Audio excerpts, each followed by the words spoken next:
Financial disclaimer. The information provided in this stream is for educational and informational purposes only and should not be considered as professional financial or investment advice. We are not licensed financial advisors, and the content presented here is based on our personal opinions and experiences. Investing in stocks and other financial instruments involves risk, including the potential loss of capital. Any investment decisions you make are solely your own responsibility, and you should conduct your own research and consult with a qualified financial professional before making any investment choices. The content we share on this stream may not be accurate, complete, or up to date. Market conditions and financial regulations can change rapidly, and we cannot guarantee the accuracy or reliability of the information presented. We do not endorse or promote any specific stocks, companies, or investment strategies. Any actions you take based on the content of this stream are at your own risk, and we will not be held liable for any losses or damages that may occur as a result. Always remember that past performance is not indicative of future results, and no investment is guaranteed to be profitable. Make informed decisions and consider your risk tolerance before investing any funds. By accessing and using this stream, you acknowledge and agree that we are not responsible for any investment decisions you make as a result of the content presented. You are encouraged to seek advice from qualified financial professionals for personalized guidance. Please invest responsibly, and only with money you can afford to lose.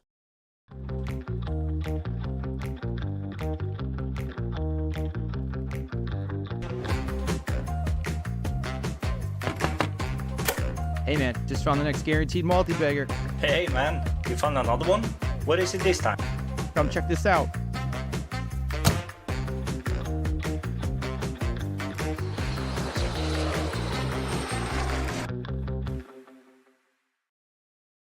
Hey everyone, welcome to the stream. Redneck Johnny here. I'm back after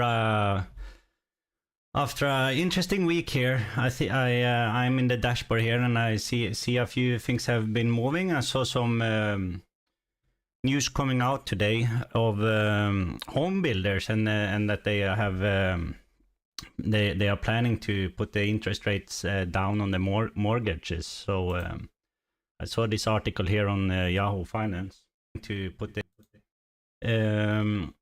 which has caused some of the home builder companies to go up a little bit today. So I have already pulled them into the fundamental sheet. So we will have a look at a few of them today, I think. And I just had a quick look just now, like an hour ago, and a lot of them, the chart looks very bullish. We will look at it later, but a lot of them are trading on a bit higher right now, in my opinion. So I'm not sure if I'm going to find something interesting, but it looks a bit promising for that sector. And I saw in the tracker also there was a lot of things up today. So yeah, a green day so far. I have gone through the daily movers, and the reason I'm a few minutes late here is I every time I'm streaming I have to update the sheet. And I like to do it after market close, so all the metrics and multiples and everything is as updated as I can get it. And that takes just a couple of minutes via Vice Sheets. Vice Sheets has actually come with a different pricing option now that allow you to collect all the stocks from different exchanges, and they have a lot. So you get access to a lot of companies through Vice Sheets now. I think it's awesome, but it's a bit more costly than the last option. But I think it's so far it's worth it, and I'm spending a little bit of time now to build out a new database sheet only using Vice Sheets, which I haven't done before. But now I can do it, but it just takes some time, and it's interesting to participate in the development of Vice Sheets, and I think it's a great product. Yeah, I saw there was a lot of actions. You see some red stuff here today in the daily, but mostly green if you scroll down also. I had a quick look at the weekly as well. Red stuff. And yeah, there's been a lot of moves, and I also saw a couple of inside buys. There was one 1 hour ago, it pulled one into the daily, but I think it must have not qualified for the daily now in the end. But it was, I quickly pulled it up and it didn't look too interesting. I can't remember the ticker right now. And welcome, by the way, to everyone who is watching. I saw in Ranger Dane's last stream there was a good conversation in the chat. Some good questions that also make us talk, maybe go into depth on some things that we would probably not do if you don't ask the question. So if you're watching, feel free to use the chat and ask questions, and I will try to answer in the best way possible that I can. But yeah, I will start. I will start in the daily and then go back to the dashboard. I didn't see too much here. I saw uranium is up and the gold miners, and then some of the housing, home builders and stuff here. But other than that, not too much that caught my eye. But I'm planning to go through a few tickers today, and maybe also have a look at ALTO again. I saw Ranger Dane was going through. There's a new article on ALTO, and it's bearish. And I don't think it was a very good article. I think it was some mistakes in it. So I will just go through it and check it out. It's interesting. ALTO has not performed well at all, and it's like, what is it now? Around 190. I think it's interesting at these levels. This is around where I added the last time, and I'm struggling a bit to make a decision if I should try to average down again. And if you look in the description today, I've left a poem about decision makings because I want to average down. I'm not sure my position is too big, so I'm struggling a bit. But no, I think Q4 will be interesting for ALTO. But we will go back to it later. Uranium, big up today. We have checked uranium before. This chart looks very good. Had some recent pullbacks, but it has got some momentum again now. So who knows where this will go. The chart in itself right here looks bullish. I don't own any uranium stocks. I'm looking for some, and if something interesting comes up, it's already a bit high, but it doesn't seem to stop. So something I pay close attention to.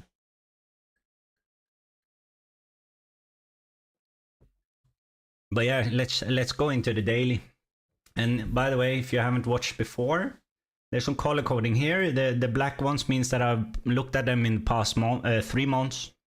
And the white ones means that I've looked at them in the 3 months and added it to my tracker sheet where I pay a little bit more close attention to them than the rest of the stocks that I do research on. And here are just some simple things to look at.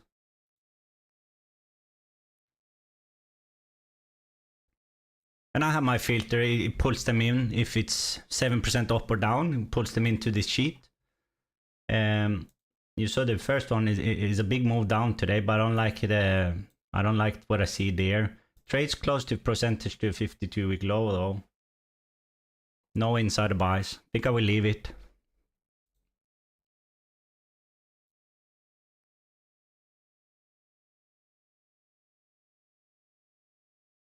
Let me know in the comments if you like my poem.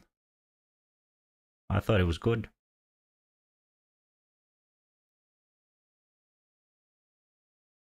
Yeah, a lot of home builders here today.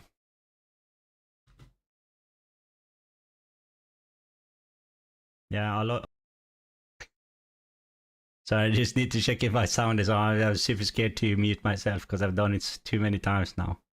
Anyways.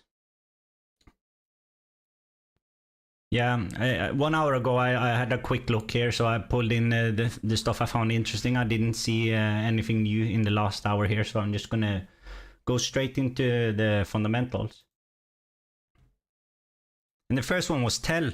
Tell is something that I watched in the past. I don't think it's in the tracker.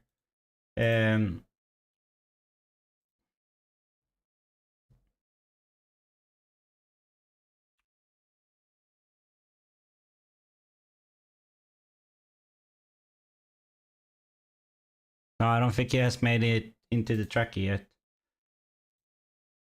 But something I've watched in the past, it's traded below 50 cents now. Look at the short interest, 17%. That's pretty high. And you can see it's very levered. Shows up as a levered here, and it's paying down a little bit of the debt here. And the near term, short term debt is 5 million. So and they have 57 in excess cash. So they have control of the short term at least, and they seem to be paying down. But I need, and you see also the dilution. 20 million shares roughly in the last year. Trades below book value. Cash generation on the historical side is not very good, and this is operating cash flow, not free cash flow. So I don't like to see that. But this year is positive, so that's good. But the free cash flow is negative, and also on the averages here. They don't pay a dividend, earnings also negative, so they need to turn this around, you know, and that's probably why you see this high short interest, because maybe the people don't believe in them. And margins are a bit messy, I think. These are also averages, and you see the gross margin is up from last year along with the EBITDA, but the rest is still on the minus side. So and here are the single years, which are a little bit up and down. So yeah, it doesn't look too good at first glance, this. But I'm interested to see what they have in the book. And by the way, it's an oil and gas company. They engage in the production of natural gas and investing in natural gas projects. It operates through the following segments: upstream, midstream, and marketing and trading. The upstream segments produces, gathers, and delivers natural gas, and acquires, develops natural gas assets. The midstream segments includes development, construction, and operating of LNG terminals and pipelines. The marketing and trading segments involves the purchasing and selling of natural gases. They had a little bit of a sale here. I don't pay too much attention to this. So small, and you see the same here as acquisition, so I'm not sure what's going on. But book value is a bit down. I'm just curious to see the balance sheet. I'm not.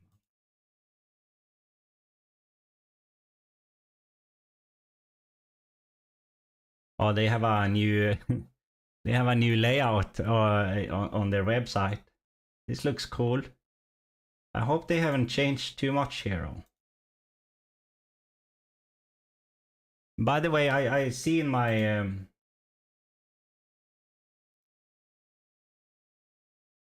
my stats for the stream today, it says that it's a little bit of a bad quality. So let me know if the stream has poor quality today. I will try to fix it, but I'm not sure how to do it right now.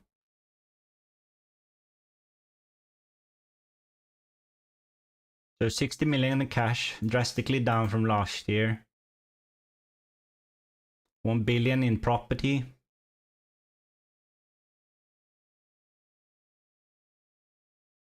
And they have preferred stock. They have preferred stock. All right, and what is the debt?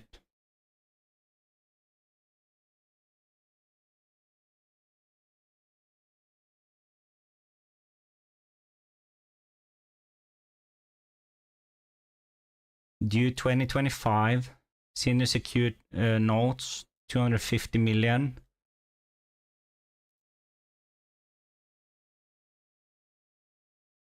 And you know that's a lot for this company. The market cap is 325 million. In 2025, it's not. They don't have too much time to fix that.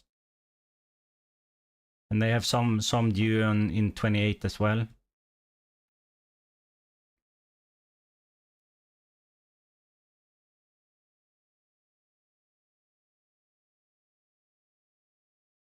So that's a bit worrying, because they don't have a lot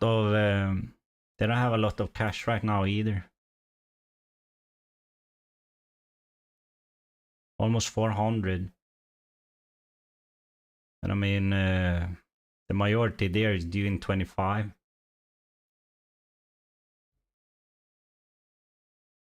But I like the, it trades below the book. I don't like the dilution. Look at this historical dilution here. Pretty steep. But it has turned into some revenue growth, but they have also taken on a lot of debt the last couple of years. And book value was rising, but now it's down a little bit again. And they are still struggling to generate cash, even operating cash flow. So I can understand a bit the short interest here, but short interest can also mean opportunity if the fundamentals are good. And right now, I don't think the fundamentals are too good. But there's something that they are trading below book and tangible book, you know. So just let's just check what people are writing about it on Seeking Alpha. There's a lot of comments. Tellurian gains amid report it hired advice to explore sales. So maybe they are trying to sell the business then. This is recent also, 25th of January.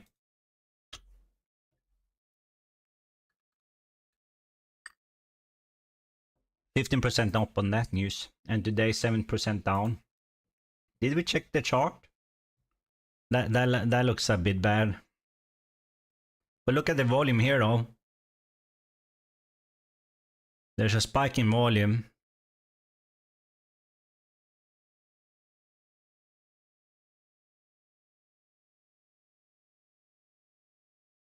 But okay, let's check what the selling news is.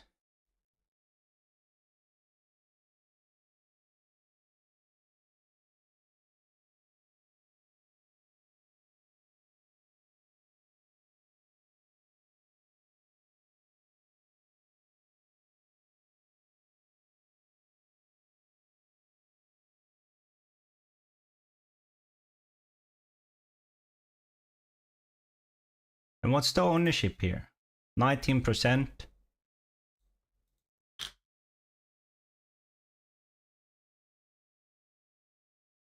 a bit interesting that you get the sell news, but there's not too much that I like otherwise.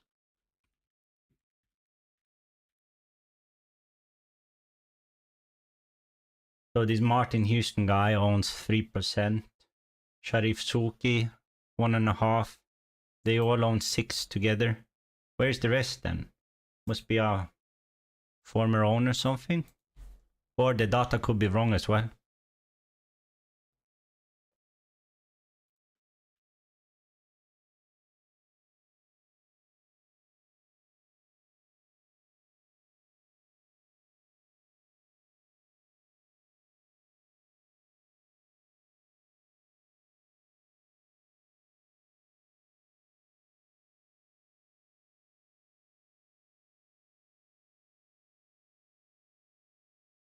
So I guess it's this one.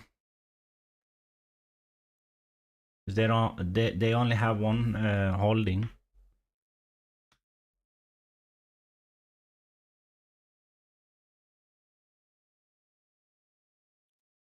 Okay. Anyways, I think I'm just gonna leave this. I don't like the dilution. I don't like the. You see from last year also the revenue is down. Capex is a bit down. This is almost the only thing I like, that they trade pretty substantially below book value. So a sale, maybe a sale makes sense here, you know. There's a high short interest, which is interesting to pay attention to. Negative earnings also on the 3-year average, and the near-term debt. It says 5 here, but in 25 they have over 300 million, which is due, and I'm not sure if they're gonna. I bet they will struggle a bit to manage that debt. Yeah, I think I will just move on. Sell is not for me at this moment, but it does trade close to 52-week low. But on the chart it also looks bad, looks bearish. This is the weekly, by the way. Here's the daily. A nice spike up here from October, but there was a lot of things that was spiking up since October to like New Year's, and then a lot of companies have gotten a bit of a hit in the beginning of 2024. So you see that move in a lot of companies, I think.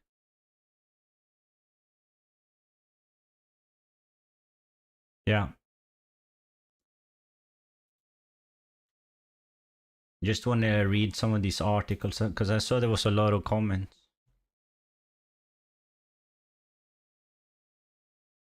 Talking about the sale news.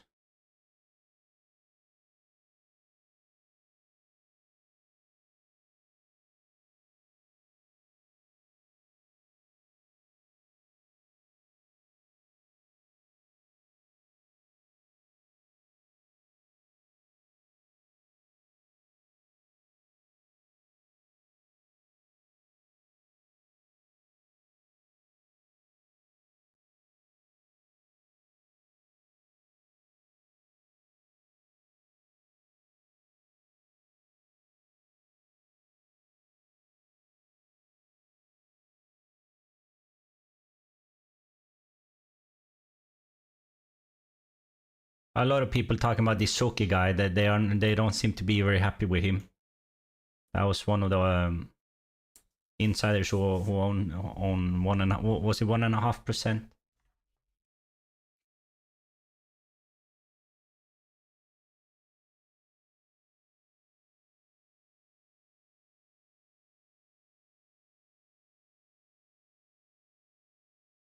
Yeah, no, I'm moving on. But interesting, the sell news is interesting. The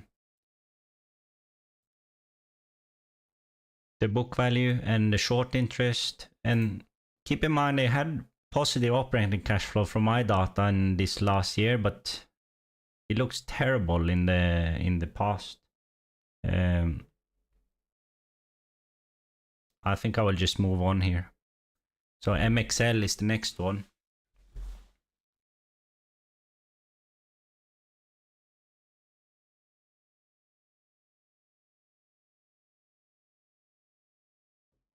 Bit bigger company, semiconductor technology, 11% down today. Big move. 27% from 52-week low. Negative earnings. Yeah, you see the PE ratio here. It doesn't look good. They have some acquisition recently. The earnings on the 3-year average is positive though.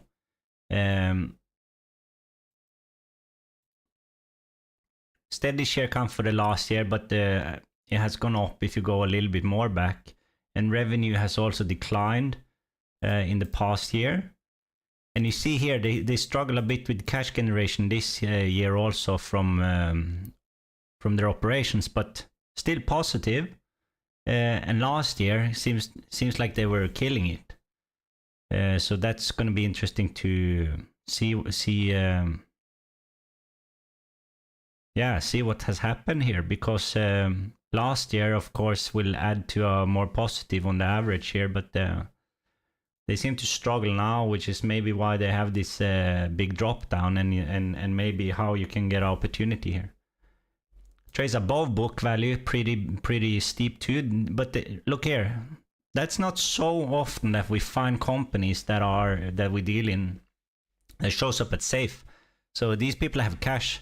They have 182 in net excess cash per share and 180 there on the books, and no short-term debt. They have paid down the debt they had from the Tocom Son during the pandemic, and they are paying it down. So I kind of like that, as well as the share count has gone up a little bit from the pandemic, but the last 3 years it's steady at 82 million.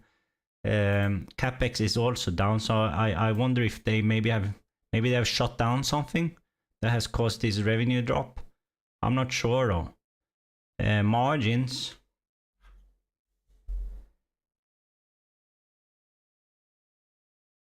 Margins looks, well, on the cash generation it's down, but on the other ones they are a bit up, and probably on the single years it will be the same. Yeah, a huge down on the cash generation from the last year. What is the chart doing? Look, it has a few of these big drops. Big drops here in April, big drop here in July.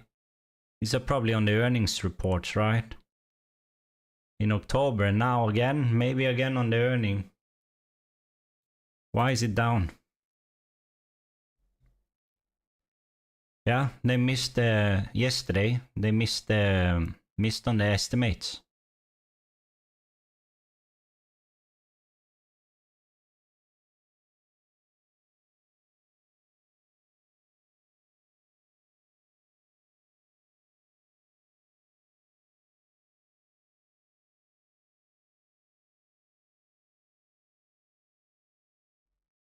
So they seem to drop a little bit on the earnings reports then.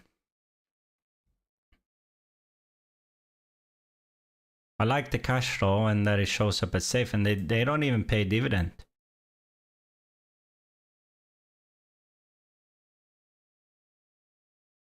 But look at the other drops, it got oversold. Both here and, well, it didn't get oversold, but look at this volume spike here. That was a big drop.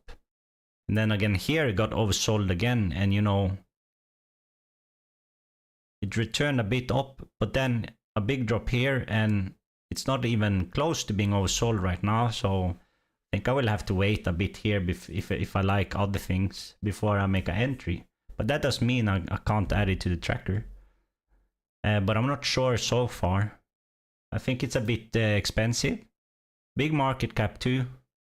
And I mean, the revenue compared to the market cap is not really impressive. And some recent articles.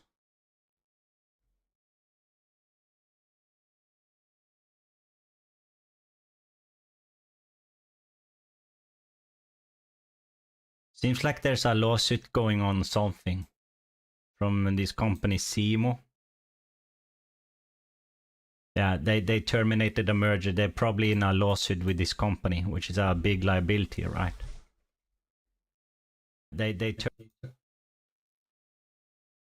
MXL terminated their merger shortly after China gave approval. This points to the merger proceeding that was the real issue. MXL has every reason for the merger to not go through, taking into account the current situation SIMO and MXL find themselves in. MXL will have to come up with something good counter the above points SIMO is very likely to raise. That was a reply from the author.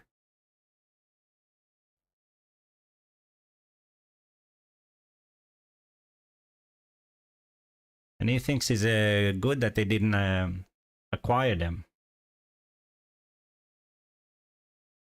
Could be better off by not going through with the SIM acquisition for a number of reasons. For instance, there was reason to believe MXL was heading for lean times due to a downturn in semiconductor demand, which would inevitably hit earnings and, by extension, the ability to pay off the debt MXL would have to take on. Okay, so they were planning to buy that company with debt.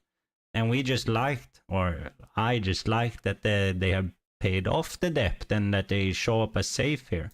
But I guess that they wanted to use the cash probably to acquire something to grow. And I wouldn't mind that, but I don't know anything about this acquisition in particular. But when you don't need to take on issue shares, but this guy was saying that they needed to take on debt, so I'm not sure how they were going to finance it. Okay, now they don't have to, and they still have the cash then. But it's a lawsuit, it seems like.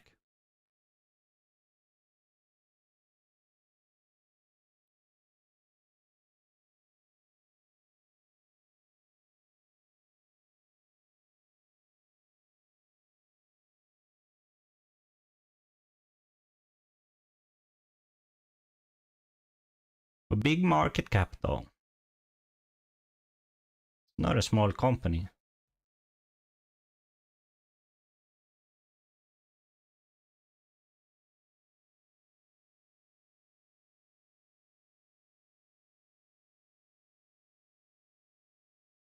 So his thing is like they were lucky to not acquire this SEMO company and that they are in a good shape because of it. But I don't see so much on the fundamentals that makes me think that this is a good buy at these levels. And I'm not even sure if I will add it to the tracker, because if you just looked at the chart, this can fall even lower. Maybe back here to 13 is the 52-week low. No. Kind of like fell half from the gain here now. Needs to track this and see where it lands, but it's too expensive for me at these levels, I think. And this good year seems like a one-off. So I'm not sure if you can expect them to come back to this level.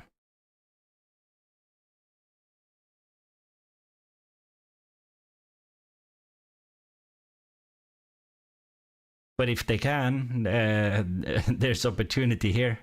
So that's like that's what you need to analyze, I guess.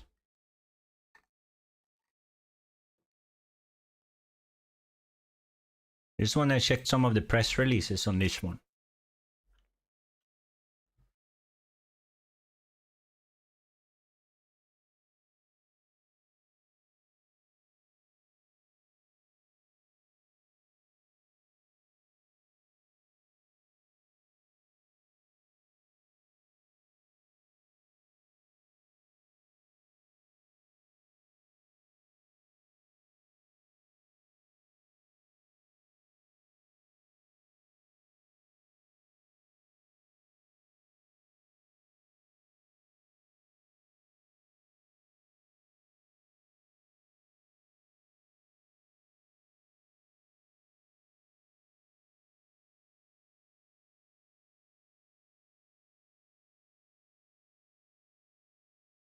Sorry, I'm just reading through a little bit. This is the latest quarterly report, which they had yesterday.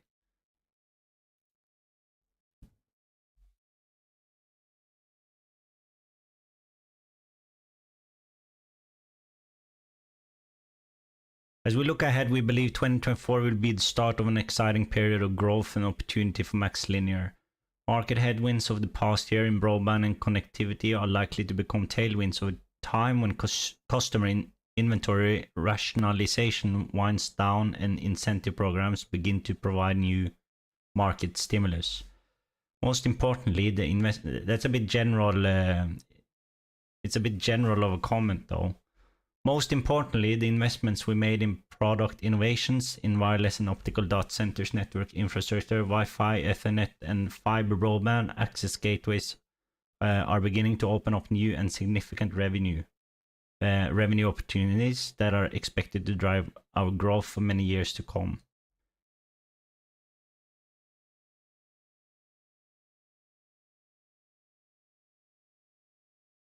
Yeah, okay. Didn't find too much interesting there. No, I'm not sure. I think these are too expensive at this level. And the lawsuit is not exactly...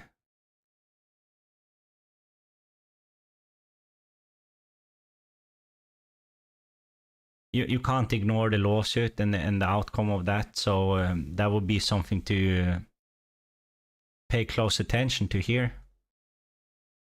But I get it. It's maybe if the SEMO thing wasn't too good of acquisition, maybe they got a bit lucky there, and they can still have no debt and cash on the books that they can use for other things. But I have not seen anything like a share buyback. The insider own, they don't own so much.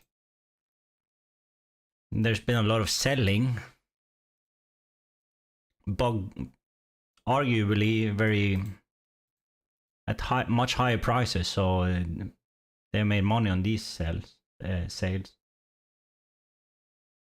the last purchase was in 2021, so you need something here. You need like a catalyst, but maybe the lawsuit and the outcome of the lawsuit will be that. And if they can come back to the cash generation they've had here, I can see this trade to like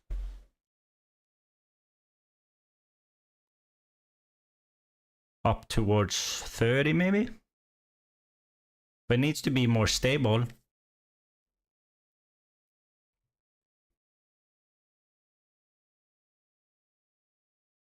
Yeah, around here where it was in earlier. 30, 40.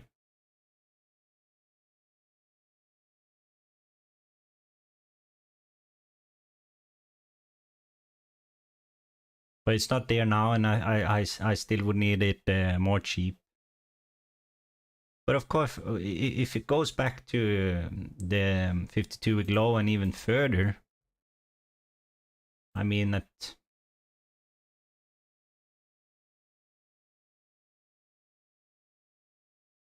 I don't know. This would need to drop a little bit, I think, for me to be interested. You see, in the pandemic, it was where book values right now at around 8. Has never touched that again. So the lowest you have here is 13. So, but 13, okay, a bit interesting. But I'm not gonna add this. I'm not gonna add this. I don't like the decline here. I do like the no debt, no dividend, and cash.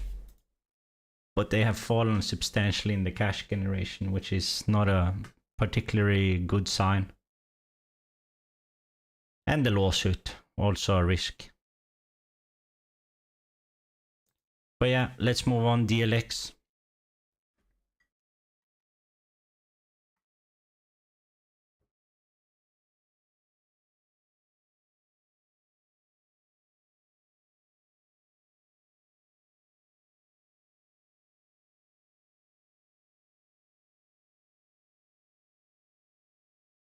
So DLX Deluxe engages in the provision of marketing products and services. It operates through the following segments: payments, cloud solution, promotional solution, and checks. This is a check company. The payments segment includes treasury management solution, including remittance and lockbox processing, remote deposit capture, receivables management, payment processing, and paperless treasury management. The cloud solution segment is composed of web hosting and design service, data-driven marketing solution, and hosted solution, including digital engagement, logo design, financial institution, profitability reporting, and business and corporation as service. The promotional solution segment offers business forms, accessories, advertising specialties, promotional apparel, retail packaging, and strategic sourcing services. The check segments consist of printed personal and business checks. I don't know, I've never used a check in my entire life, I think. But I know it's more normal in the States.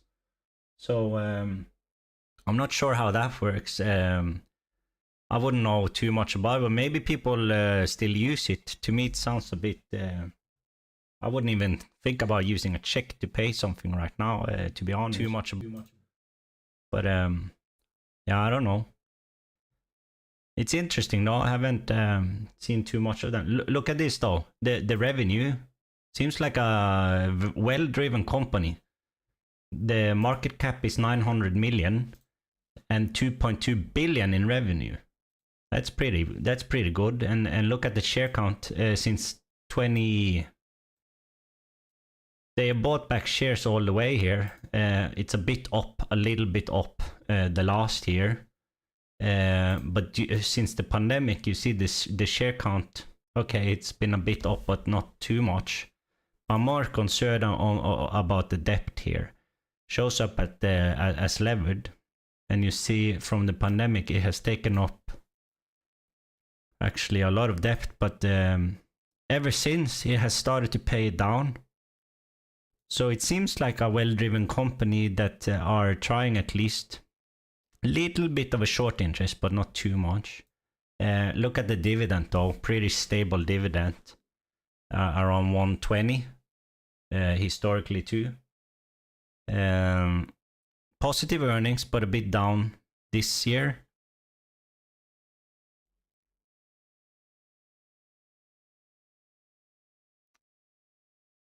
Trades at $20 and the cash is, it's not bad. It's like $4 plus, you know, if you get the dividend as well. A little bit of a, I don't usually deal in companies with dividend. But that doesn't mean that I don't do it at all. So right off the bat here, this looks a little bit like a stable and good run company, but some risks immediately with the debt. They also have a high short-term debt here at 86 million, and right now they don't have the cash so to cover it. So that's a bit worrying, but I would have to go in and check what that debt is. Look at this acquisition. In 21, they had a big acquisition.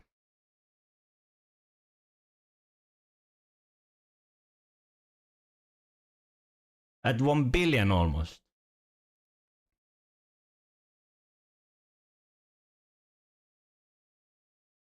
And you see the capex went up. Revenues went up. But book value didn't.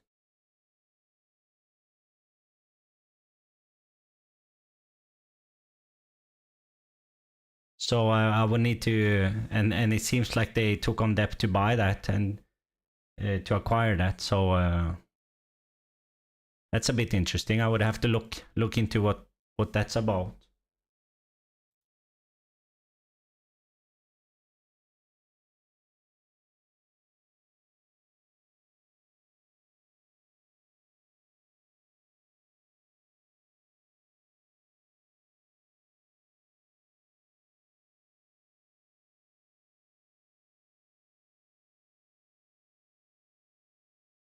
I see that my my stream health is poor, it says. I have closed out on as much as I can, so I'm not sure how to fix that. I think maybe my internet connection is a little bit bad at the moment, so I apologize if the stream is of poor quality right now.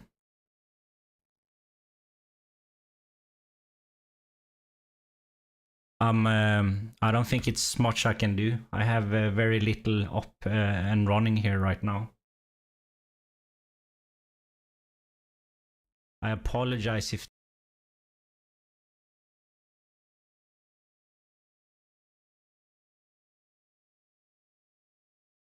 I will just take a quick break and see if I can improve it and figure out what's going on. I will be right back.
All right, I'm back. Sorry for that. I don't know what's going on. It seems like the stream quality is a bit poor. Oh, hey Max. I didn't see your comment. Hey, welcome to the stream, Max. How are you doing? Could you tell me, please, if the stream quality is bad or not? From the statistics I get, it says it's very, very bad, but I'm not sure how it looks like for you. But nice to see you again, Max. I saw the last stream with the Ranger Dane, and I liked your questions, and I like that you asked a lot of things, and I like the conversation you guys had. So very nice to see you back here. Yeah, let me know how the stream quality is. Your questions, and anyways, DLX. Yeah, they had $1 billion in acquisition here, which is a lot for this company, you know. And I'm just curious of, is anyone talking about that?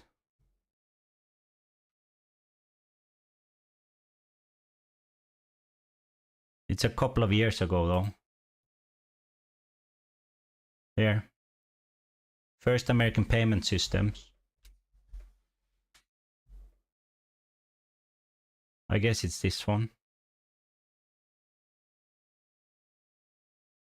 So it seems like they are trying to move a little bit away from the check business and maybe digitalize a little bit more.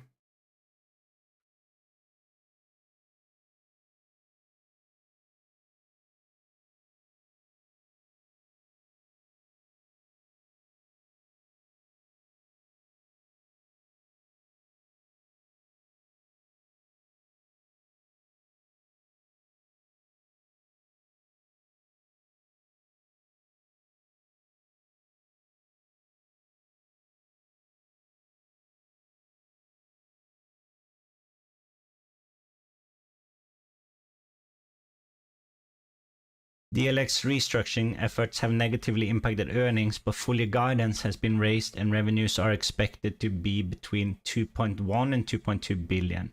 This article is from early December. It's up 10% since the date of the post.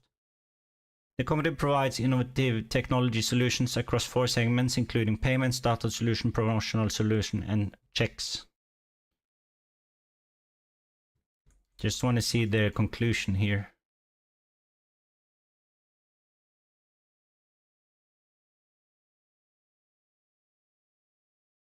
In that article, one of my issues was the lack of growth the business has had. Now I think that with the project North Star announced, there is a more concrete path for DLX to raise its margins, bottom line again, and run more smoothly as well. The additional free cash flow the company is anticipating, I think, is reasonable and put it in a position where it can quickly fund future business venture and drive more revenue growth. My target price is 22 right now, and leaves a decent amount of upside along with the benefit of 6% dividend yield. Yeah. DLX stock is a buy, very good company and a tough business. It looks like a very good company, I think. That's kind of what I saw as well, but and it seems like they are trying to pay this off, all this debt, you know.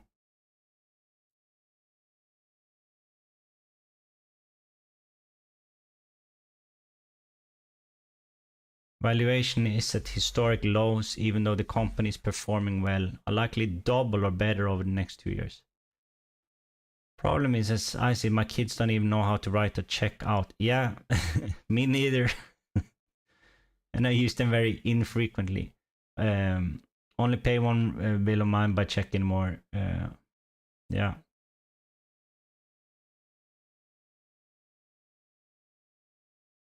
Checks will be around in a meaningful way. Okay. Now checks are only 30 to 35% of revenue. Okay, so they are trying to move away from it and probably go more digital.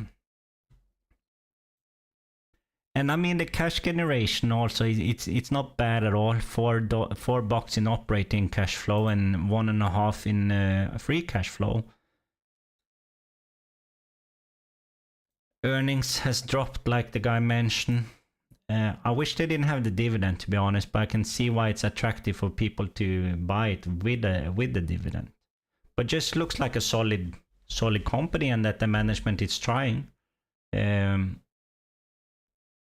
if they can improve the margins, you see now the revenue is pretty stable here at 2.2 billion. And what did he say, that they were guiding again for 2.2 billion?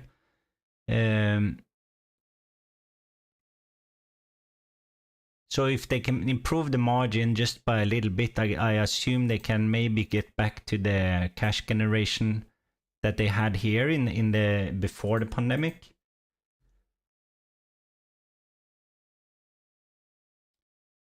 Which sent it up. What the guy said, a double, right? So if around 40. It used to trade well above that, but I don't see that they can come back here anytime in the near future, at least. Or maybe, yeah, maybe right now I think it's like 25 to 30 maybe, and maybe if they can get back to here, like 30 to 40, like it was around here. But hard to say. It's a bit bullish now, the chart.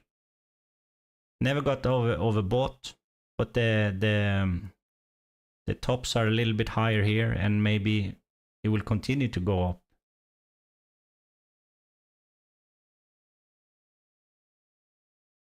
I don't think it's I don't think I will add it to the tracker, to be honest.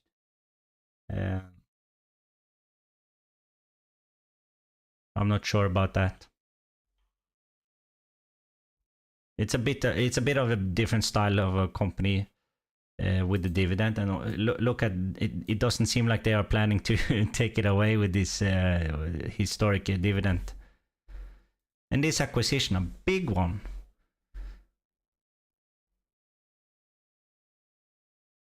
But it has helped the business, it looks like. Oh, NASCAR. Hello, NASCAR. CCTG crashed 72% today. Holy. 90% this week. Okay, some big moves then, NASCAR. Were you in them? Did you trade them? And NASCAR, can you tell me, is the stream quality good? My data says that there's some issues with the stream, but I'm not sure here. I'm watching my stream, but it looks fine to me. But how does it look? And were you in those tickers? Did you trade them today or what?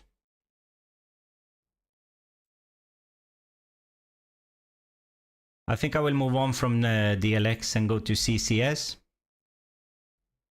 It looks fine to me.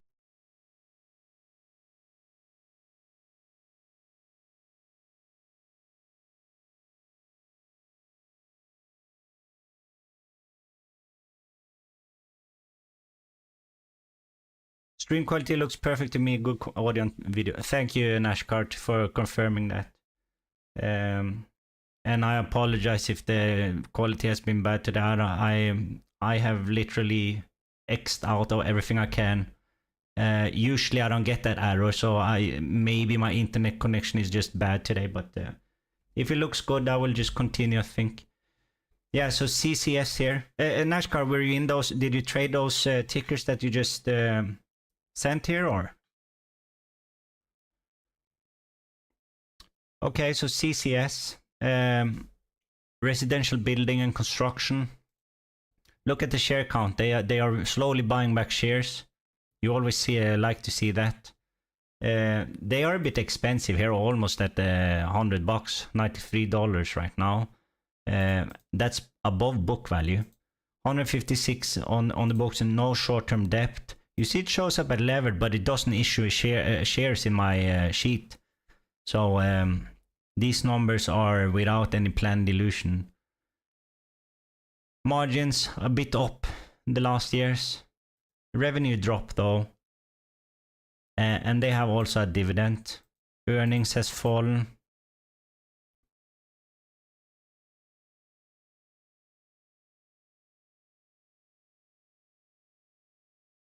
I just, and look, this trade close to a 52-week high, you know, and the chart look very bullish. Looks very, look at this good chart from the pandemic at 11 to almost $100, and it has almost, of course there's a big drop here, but overall this looks like this is a good looking chart, and maybe now even it can continue, but it got overbought here. This is on the weekly and never got oversold and then just bounced up again. So who knows where this will go, but it's a bit steep. It's a bit steep at these levels. And the cash generation is okay, it's good, but it's not amazing.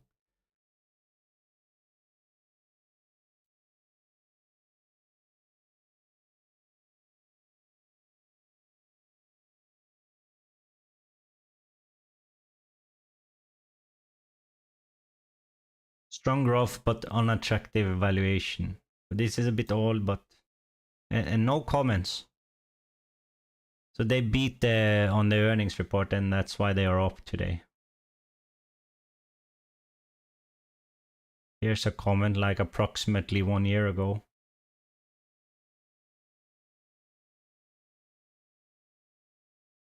He had a strong sell, and it's 50% up since then. You're allowed to be wrong.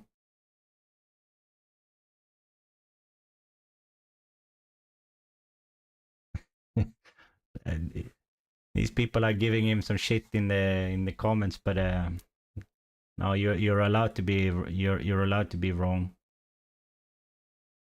To give out people shit about being wrong, you should never be wrong yourself.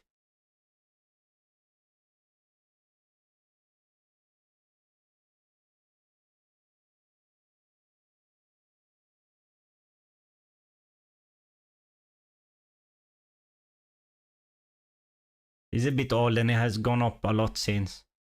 I think already it looks good on a lot of these multiples and you know, the metrics and stuff, but it's not, it needs a bit more. I like the share buyback. They are paying off the debt a little bit. I don't like the dividend. I think this cash generation is a little bit small. But at the same time, this year has been the best year. And you know, we saw the article in the beginning of the stream that they are guiding to slow down or even to cut the mortgage rates and stuff like that. So that's bullish for the home building industries, I guess. But this is already trading high.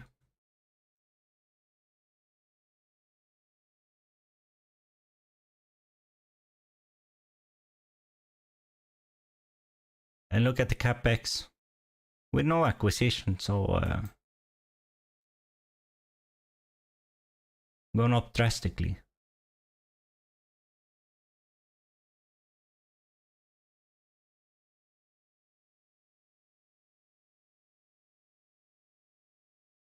Yeah, I see some like optimistic beneath caution.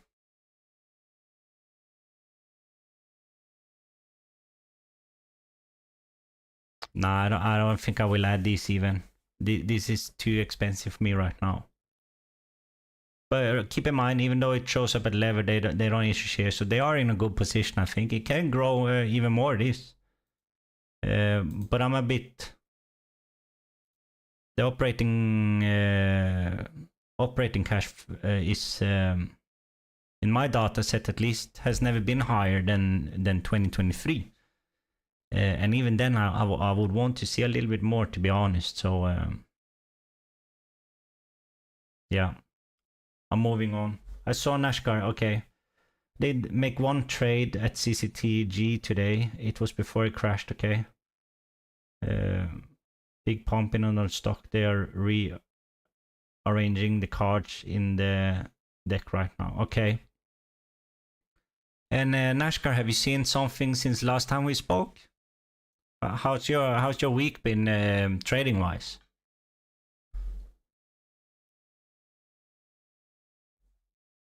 And Max, are you still in the chat, Max? Feel free to ask some more questions.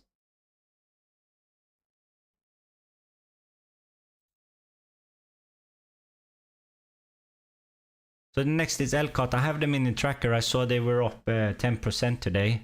I think that also was on our earnings beat.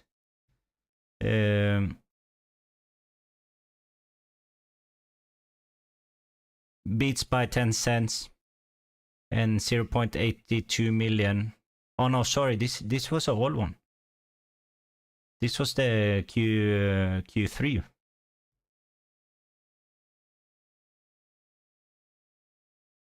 Is this one then?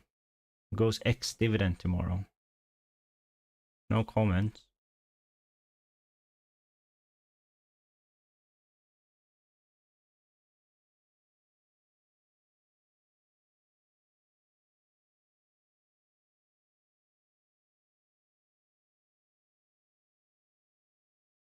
Yeah, well, I don't know.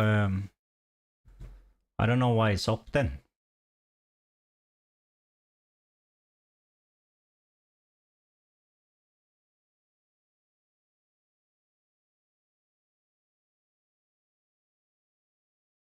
Oh, okay. So it's an increase in the dividend. Maybe that's the news. Anyways, they are in tracker. I've tracked them for a while.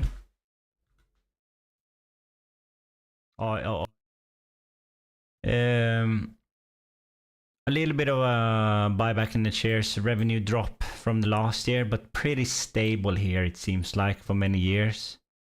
They are trading below the book, but not tangible book. And by the way, Lifetime Brands provides kitchenware and tableware products. It operates through the following segments: US and international. The US segments include the domestic operations of company's business that design, market, and distributes its product to retailers, distributors, and directly to consumer through retail websites. The international segment include business operations conducted outside the United States, and it's a New York company.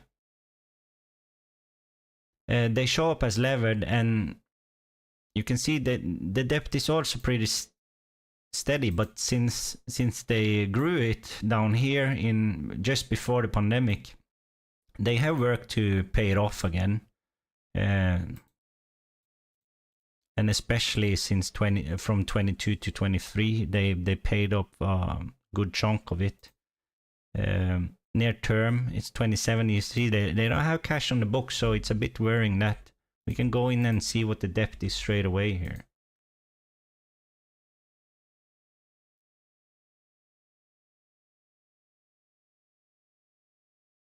Yeah, minimal on the books. Some inventory, but it seems like it's steady. Look at the intangible ones.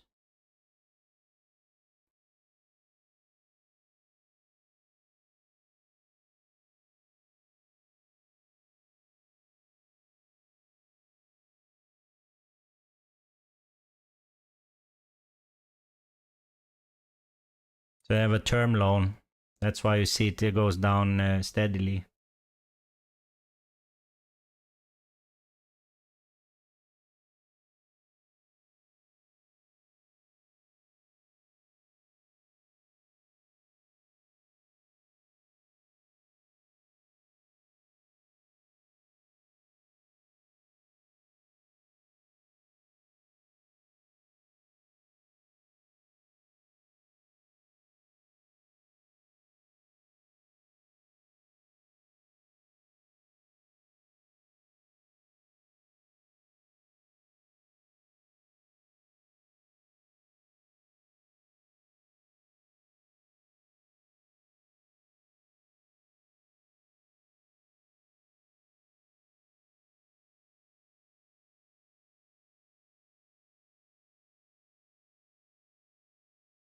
Sorry, I'm just trying to read about the debt here.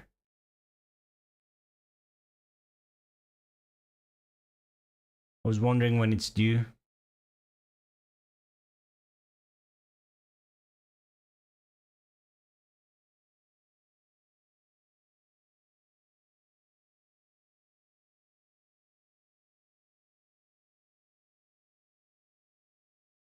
Seems like they are handling it well though.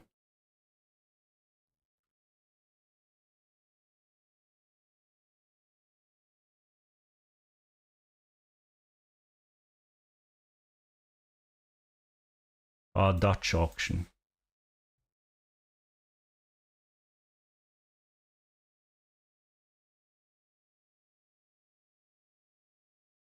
Oh, here.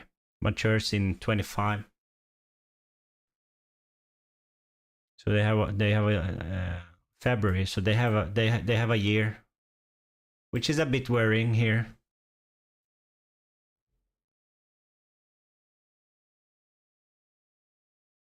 But keep in mind, like I saw a question actually in Ranger Dane's stream about leverage, and that a lot of the companies we are looking at are very levered, and yeah, that's something we actually look for and welcome, because that's part of the strategy. That's maybe where you get the opportunities.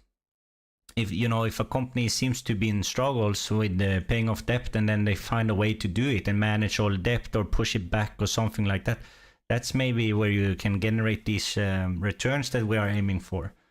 So we welcome leverage, and it's important to remember that this calculator up here, it's not perfect and it's not accurate at all, but it works pretty well for all. It takes off some of the risk, because it automatically issue shares, so that these numbers are already diluted. We are taking the leverage into account, so when we see these numbers and it's levered up here, it has issued already shares, so the numbers are a bit diluted. So when we then do the fundamental analysis, we have taken that into consideration, and we can adjust the things here on this calculator, and the numbers will change in the sheet. So that's just a good way to be a bit more conservative, and take the leverage into player, because it's very important.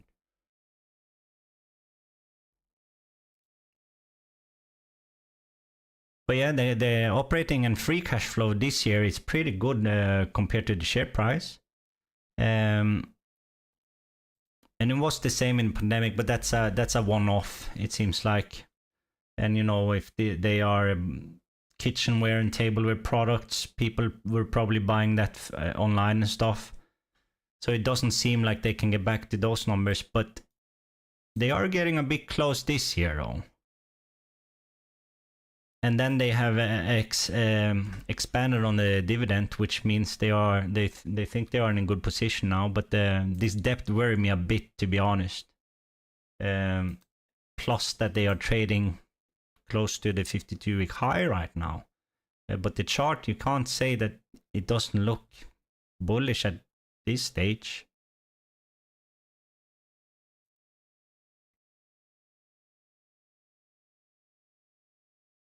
%41 ownership though, we need to check that out.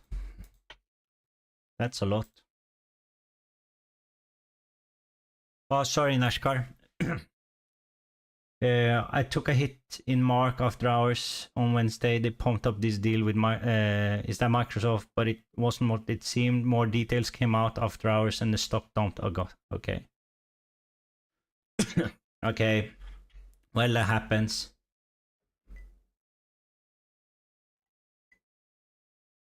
It was a green January. That's good. That's good. That's good, Nashkar. You're doing well then.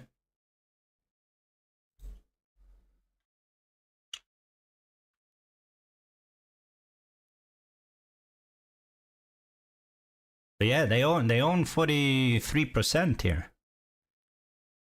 This Bruce guy owns 27. And then Jeffrey Siegel owns 6.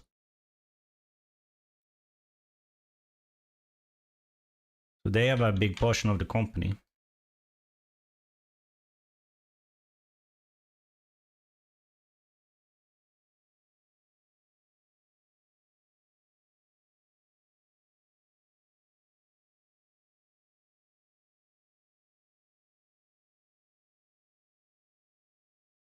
Feel free to throw me some tickers in the chat if you are watching. We can pull up something. But yeah, LCUT is already in the tracker, so you see I have them here. And they do look good on a lot of things, but this depth worries me a bit. But a good year this year, no doubt about it.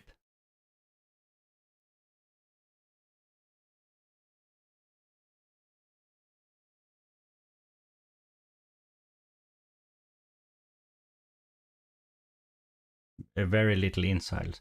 Okay, so there's a. Did we see them in?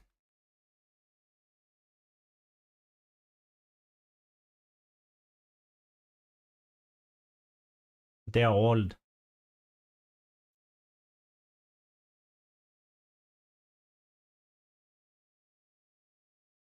Ooh, that's a good view.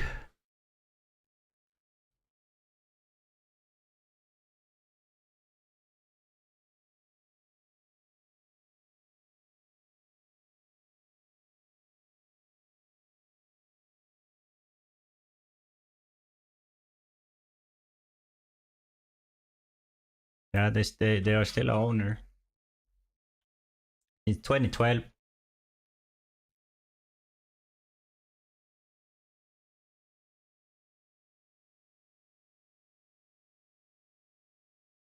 We have particular expertise investing in entrepreneur, founder, family-owned businesses. We provide these businesses with solution to ownership, transition capital needs, and, if necessary, succession planning. In situations requiring successor that is not already in place, we're able to turn to our center operating partners network to find the right executive. Okay.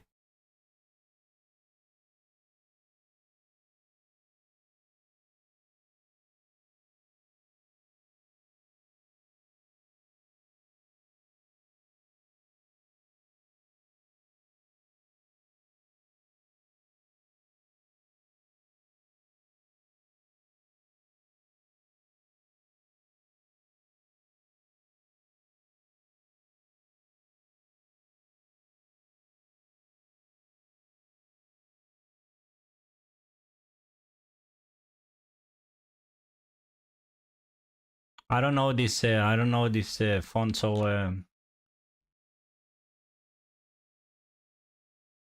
would have to look a little bit more into them. But they were buying a lot here at the 10 and 9, 10, 12 and $9. But it's many years ago. But they invested. It said on their website first time in this brand in 2012. So they've been in it for a long time. But you know now the price is like $8, $9. So a lot of these purchases, they are down on it.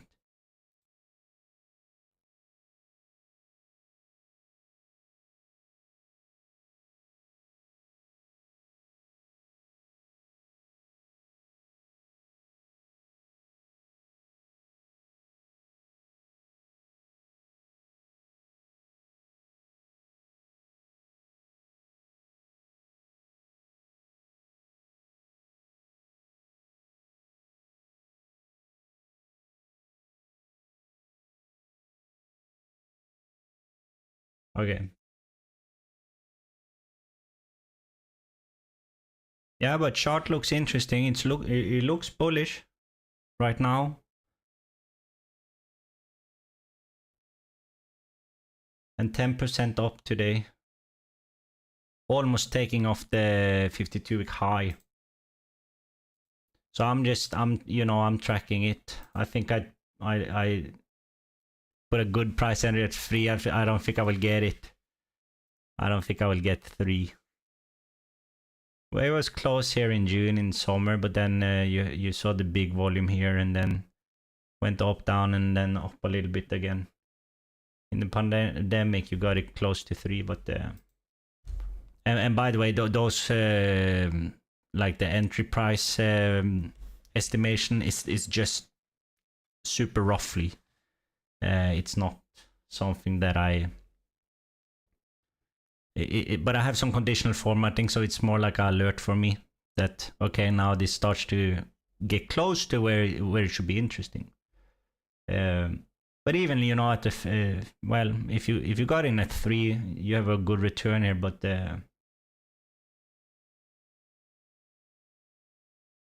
I'm not sure if I see if you use this. I'm trying to be like ignore this year a little bit. So that's when you use the averages, you know. And if you use the averages on a cash flow basis here, you see the book value is 10. They do pay a dividend though. Earnings like, you know, between 6 and 10. Maybe it's a fair valuation right now, but it can go higher, of course. But the debt concerns me a bit. So I will just keep tracking them and move to SANM.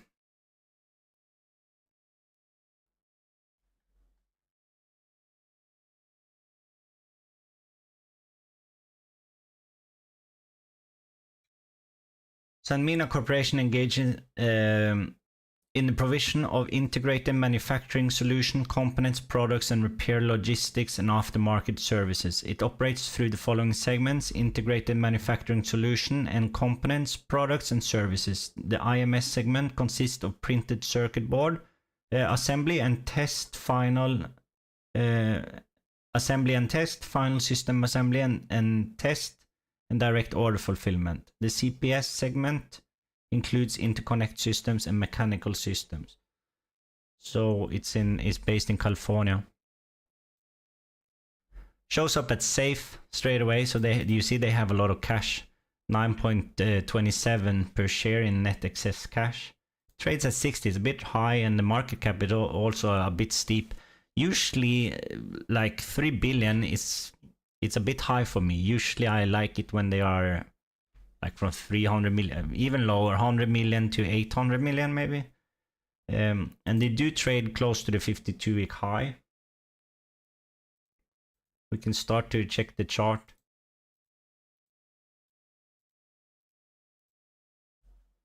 And look at this big gain here recently. Probably is that an earnings report?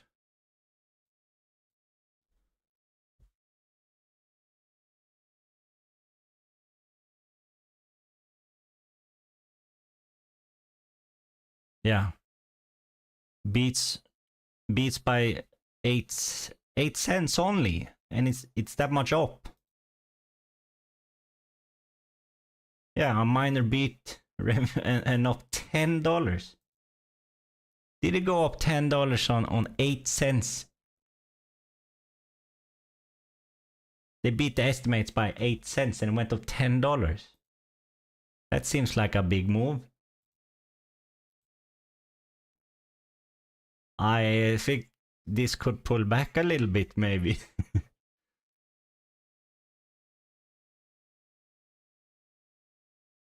But okay, good revenue. Big fall in revenue though. They have bought back some shares. They show up as safe and they have cash. What is that?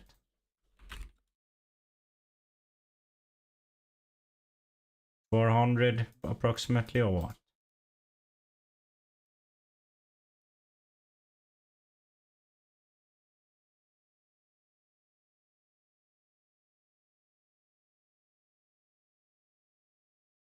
Close to 500.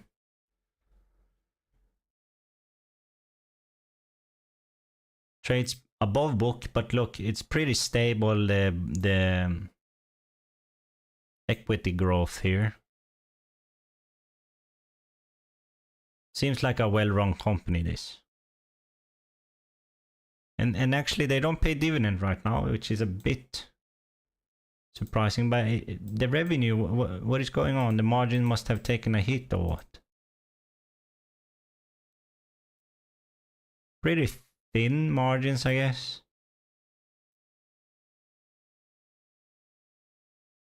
Net cash flow margin is down substantially. Yeah,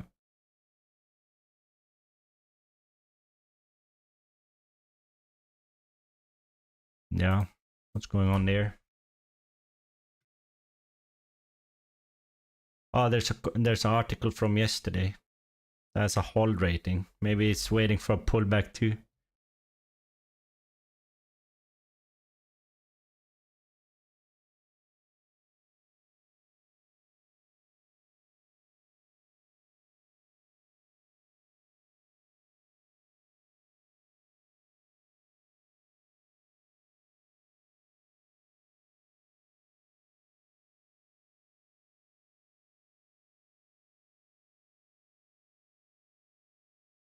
Oh, short covering.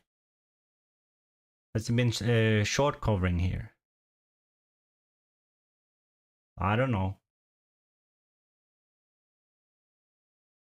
Revenue fell by 20%. That's what we saw, right?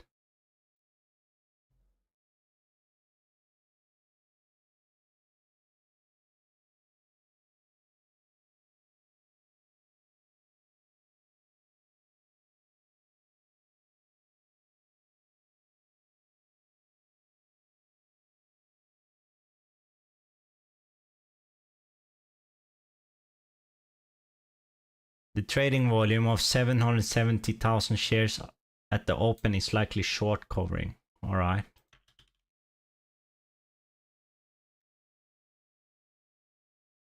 It's a bit interesting.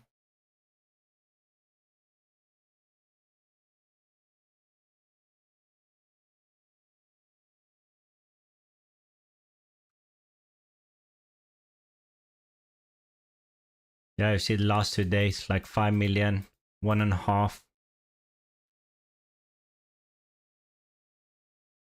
It's not crazy, but it's a spike in volume, right? In the last 2 days, last 3 days, and even today it's over the what they have here as the average. They have 562 as average volume, and today was almost 800,000. And 2 days ago 5 million. So yeah, something has happened there. So maybe it's right that there was some short covering or something like that. I don't know. But yeah, I don't know this either. I think it's pretty fairly value here, to be honest. Maybe even a bit expensive. Before the spike of $10, around 50, I can see more like around 50, you know. And even then, it's maybe a bit expensive. Drastic revenue decrease though, and I'm not sure if I like that. $10, around 50, I can.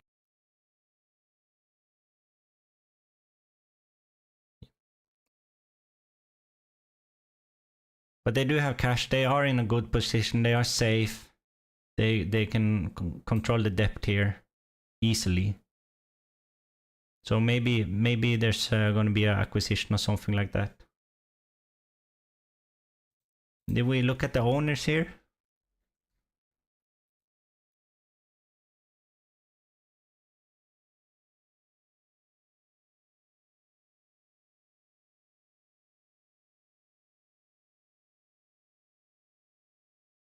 It's like normal.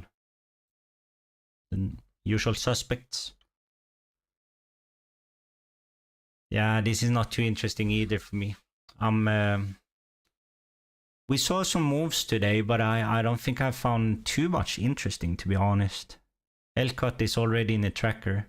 But it's interesting to follow the home builder industry right now, I think. But I saw they were trading pretty close to 52-week highs, which and they can continue to rise. Don't get me wrong, but I think I will just leave them for now. Yeah, I wanted to go through ALTO a bit as well. Because ALTO is now trading at what is it, 189? That drop is insane. I was so pissed when because the call is a bit late where I live, so I went to bed before the call because I had work in the morning. And then I wake up and I see everyone was expecting it to be up. And then I wake up and I see it's like 60% down. Oh, that was rough. But okay, it happens. And I don't think it will take much before this will. You see, after it went from I got to buy around here like 195 or something like that, and then it went up close to $3, you know. But then since New Year's, it has steadily been dropping again. So I think someone is selling out of ALTO completely before the report. But there was an article. I know if you watched Ranger Dane, he also went through it. And I think he covered what you I think he covered what you need to know there. To be honest, I just want to go through it as well. This Jeffrey Saylor, I haven't read too much about this guy before, but he was a bit off with some of the information here, I think, and he got a bit of a pushback in the comments. And you know, Justin, who is very updated on ALTO, he was pushing back on a lot of things that he found were completely wrong. And to be honest, this Jeffrey guy has not really replied to his criticism. He had to edit the article because there was some mistakes that he admitted that he had a little bit wrong information there. But in the comments you can't see. I don't think he has replied in a strong way. But of course he doesn't need to. But when you write the article and you get some comments and interest there, I think you should reply if you really believe what you write, you know.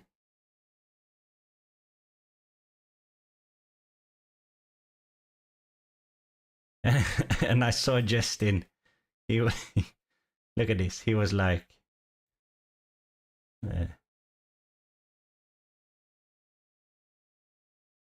Justin was like, can you see this? I'm gonna zoom in a bit.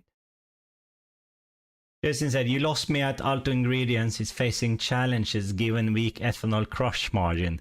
And that's literally the first, that's his first bullet that's his first bullet point. So Justin was not impressed already from the get-go here. ALTO Ingredient is facing challenges given weak ethanol. And I agree with Dane, it's a bit weird, this article, because he's writing a lot about the bullish things in the beginning. And then he turns it around like, oh no, I don't believe they will make it. And Justin's point is he is using completely wrong numbers, which is a bit confusing, to say the least. And Justin is doing a good job, I think, to push back and provide with, like, at least for him, transparent numbers and calculations. And Justin has been right about this in the past, so I have no reason to think that he's wrong now about the information he talks about here. You can of course be wrong on the thesis, but I don't think Justin is wrong. I think this will just take a little bit more time than people are patient on. And I believe that ALTO is my biggest position, and I believe they can turn it around. And I'm a bit nervous for the next quarter report because what happened in Q3. But I'm also optimistic that if we get a little bit of good news, this can turn around price-wise. And then it's not long to the summer where they have the carbon sequestration project going, and that's one good thing that came from the Q3 report. They actually provided some solid information on that project. So I'm very curious to see what they say about it now, because that's one of the projects I've been waiting a long time for. And I saw also Kingdom here. He was writing about how he gets different calculations on his estimates than the author in the article. So yeah, he got a lot of reactions, this guy, and I found it a bit weird because I read through it and he was talking about he's a former hedge fund analyst or something like that. Let's see if I can find it here.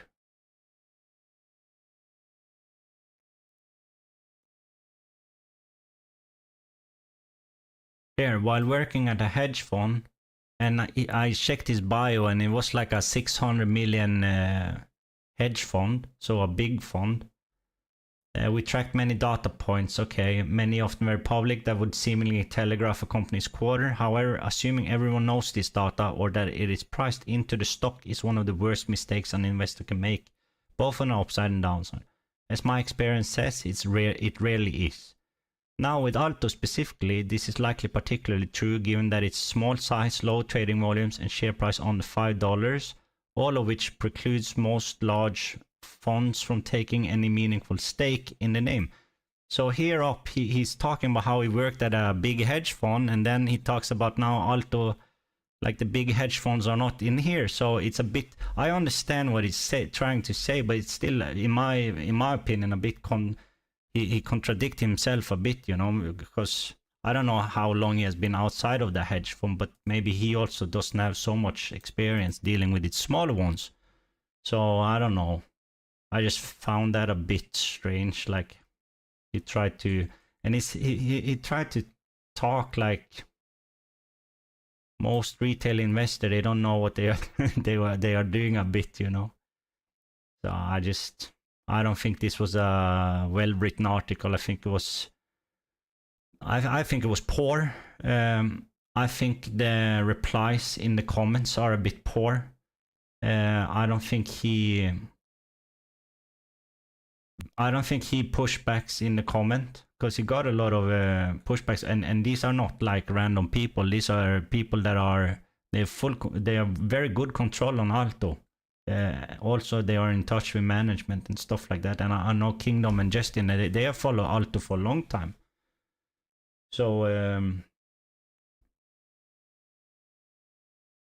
they know what they are saying, you know. And that guy's I think it's lacking a bit in the response, but he can be terrific for all I know. I've never seen his articles before, but I didn't like this one. Like, I have no problem with a bearish thesis. Come with it and I will take it into consideration. But I think this was just a little bit wrong, you know, in some of the things. And it was also a bit weird written, in my opinion. And I saw Justin was asking if he said he'd hope you're not short here. And of course, if you are short, you would write a bearish article. But now let's see. A lot of people were wrong on Q3, but that was mostly because of the bad management, how they handled that, and they didn't come with any updates or anything. And they haven't now either. So I'm a bit pissed about that. We haven't heard anything since Q3. So yeah. I saw Max. What is your portfolio at the moment? My portfolio, you can see, I don't have it exactly like Dane, but you can see it here in the tracker sheet. And by the way, ignore these ones. I had created this for me. I found it very cool, this alert system. It pulls data from a website, and it comes up here the days since new news or since a press release, just to pay attention on some updates and stuff. But last week or this week, it all of a sudden it stopped, so I'm just trying to fix it. But I'm not sure if I will be able to. But you know, I thought I just should explain why this is like this right now. It used to work, and I was very happy with it. It took me a long time to make it, but now it can't pull the data anymore. So I need to figure out a way. But anyway, Max, in my sheets you can see my portfolio by these check marks here. and I don't have it listed as a percent, but I'm transparent with this. Like Alto, I'm down on Alto. It's by far my biggest position. I was too early, and it annoys me a bit because I bought it before I had the sheets. I bought it a long time ago, and I've been in it since. And it's I bought, in my opinion, now in hindsight, I bought too much.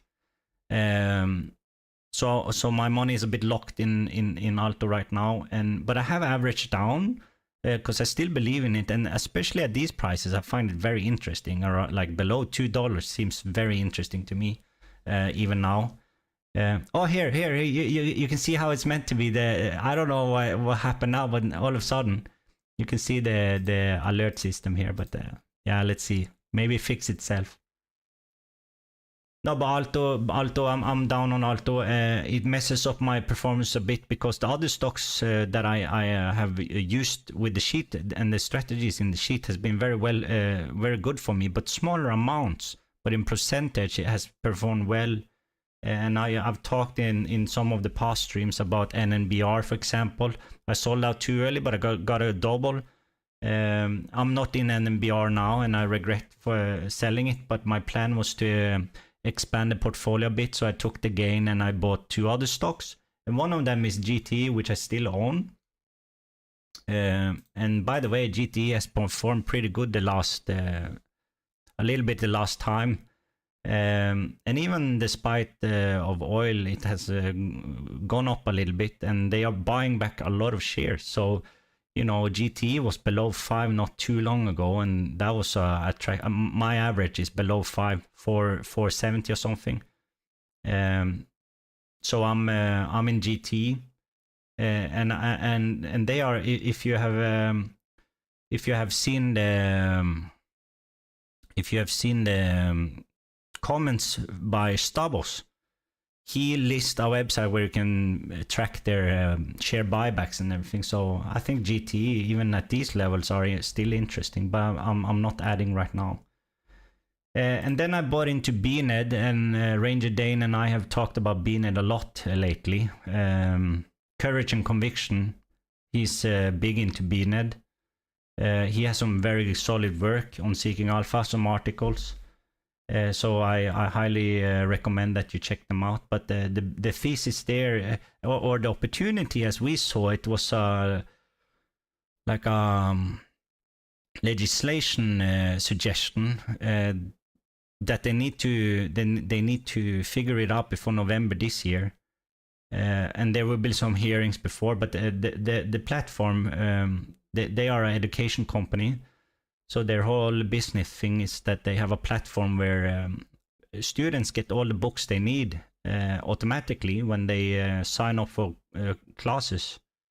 And then these new legislations was going to change that they are automatically opted in. They need to opt in manually. And then that sent the price down like 50%, 40% or something. And that's when I bought. But it's still trading low. It's still trading low, and it's close to my stop loss. So I'm a bit worried that it will trigger my stop loss. So I hope for a turnaround soon, so I have a little bit of a gain there. But you know, I just recently bought, so if I get stop lossed out, this is still interesting. It's just like something to manage risk, to use the stop loss, you know. But yeah, if you want to hear more about BNET, go and check some of the previous streams, because we talk a lot about it, and that's one stock we have faith in, both of us. And then I'm in NCSM, small position there, a very low volume. This company has a very low volume. So it doesn't take much to move the stock, but the thesis there is that they have what do you call it? They have like they get money back.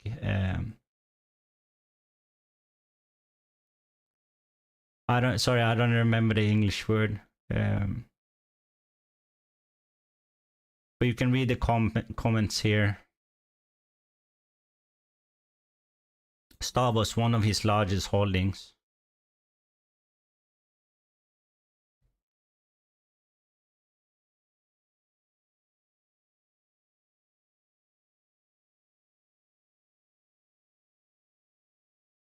yeah, this 41 million almost, it gets added back to the company, and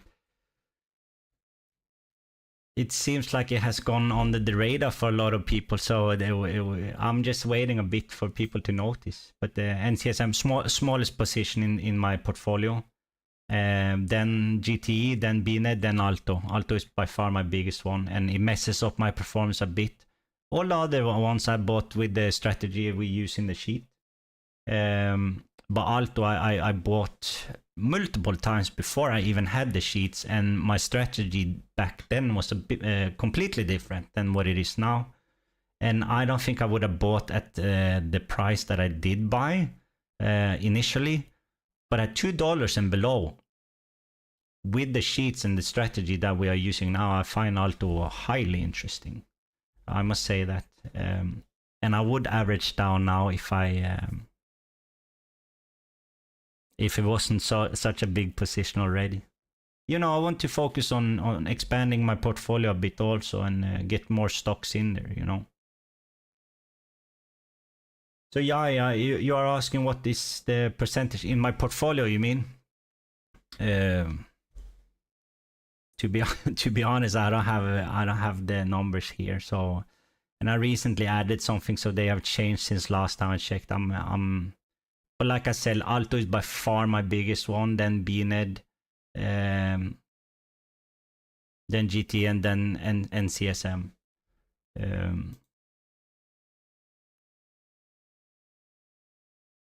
Yeah, that and I used to own in last year. I had Ring Energy. I sold out for like, it went to like around zero to me.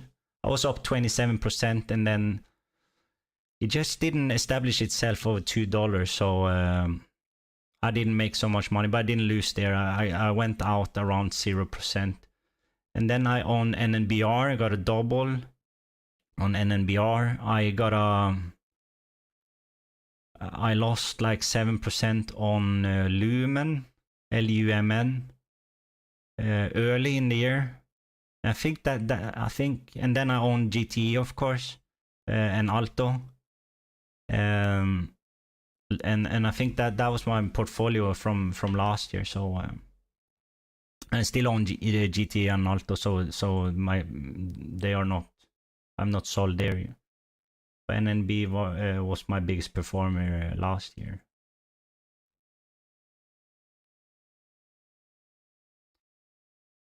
Yeah, I don't think I will. I don't think I will do so much research today, guys. Thanks for everyone who has tuned in and asked questions also. Really appreciate it. And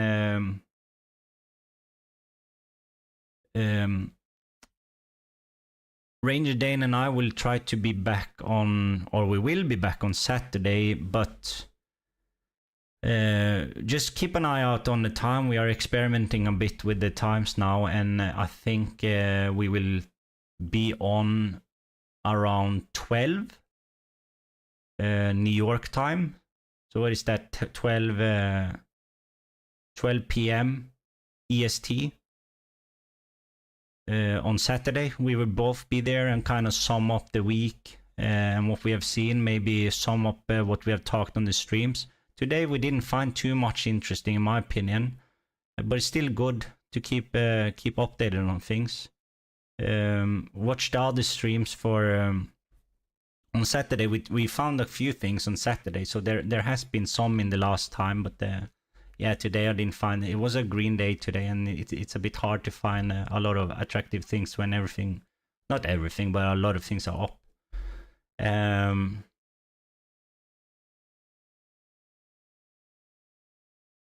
So yeah, I hope to see you guys again on Saturday, and Dane will be with me then, and we will go through even the weekly movers, because I haven't been able to go through that now.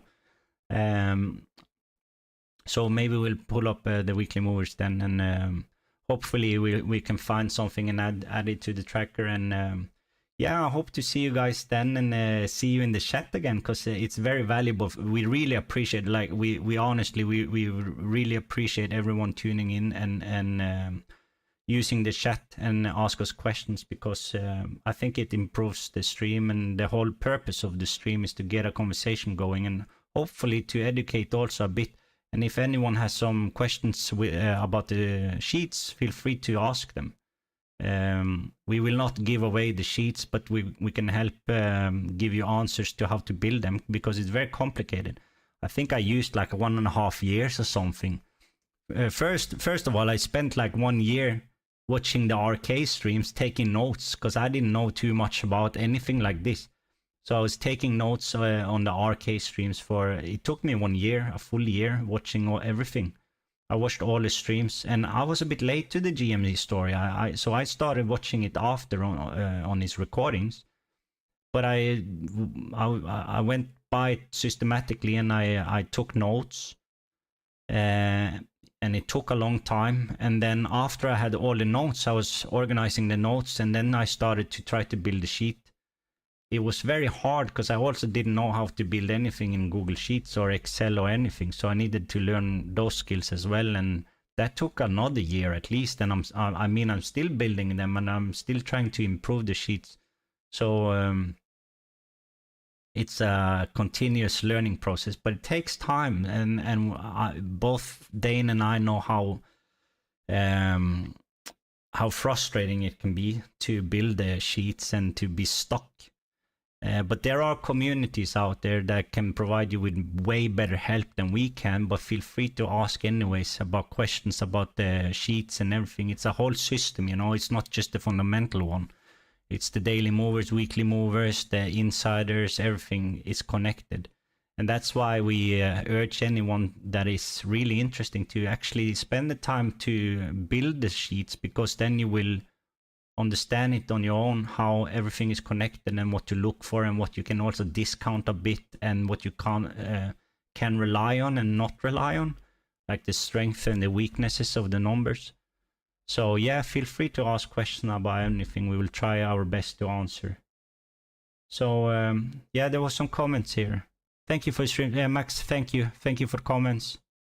Yeah, we are different time zones. I live in Europe. I live in Northern Europe.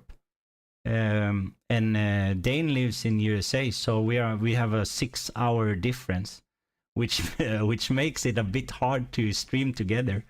But we are trying to make it work.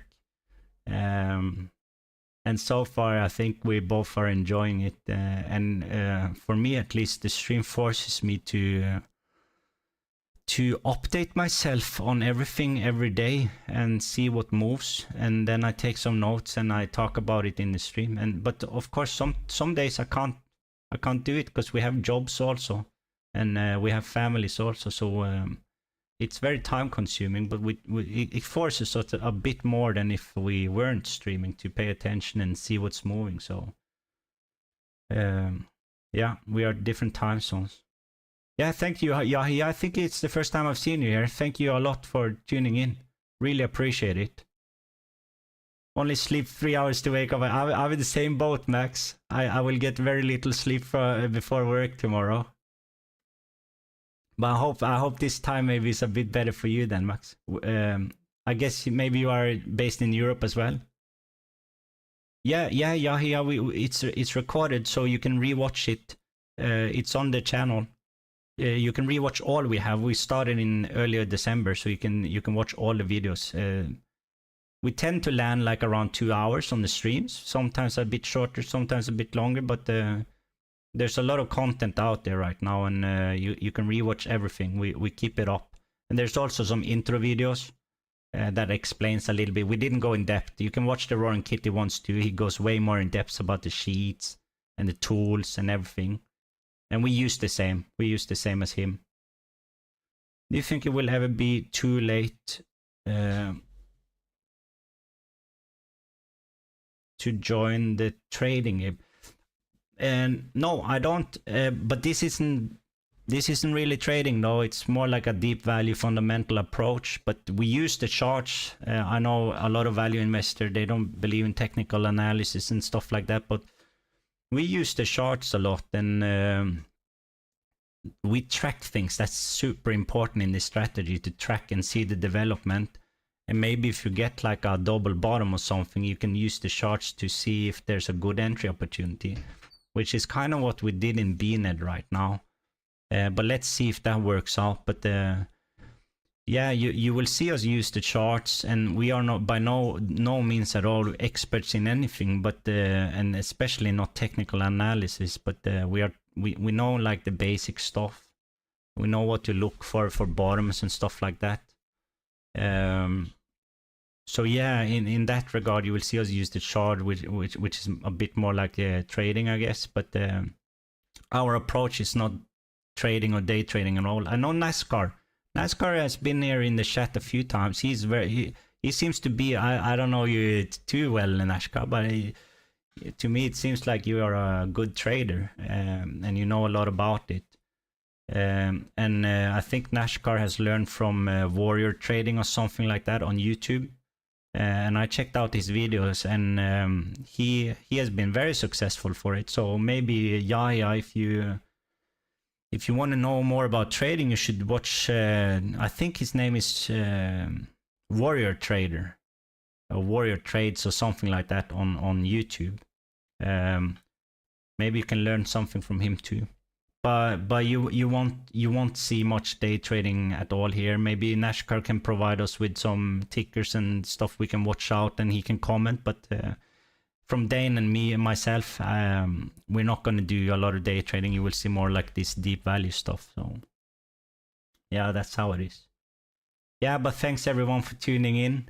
I think I will say thanks for now, and I hope to see everyone on Saturday, where Dane will join me, and we will go through the week. So until then, enjoy your day or your sleep, and we will see you on Saturday.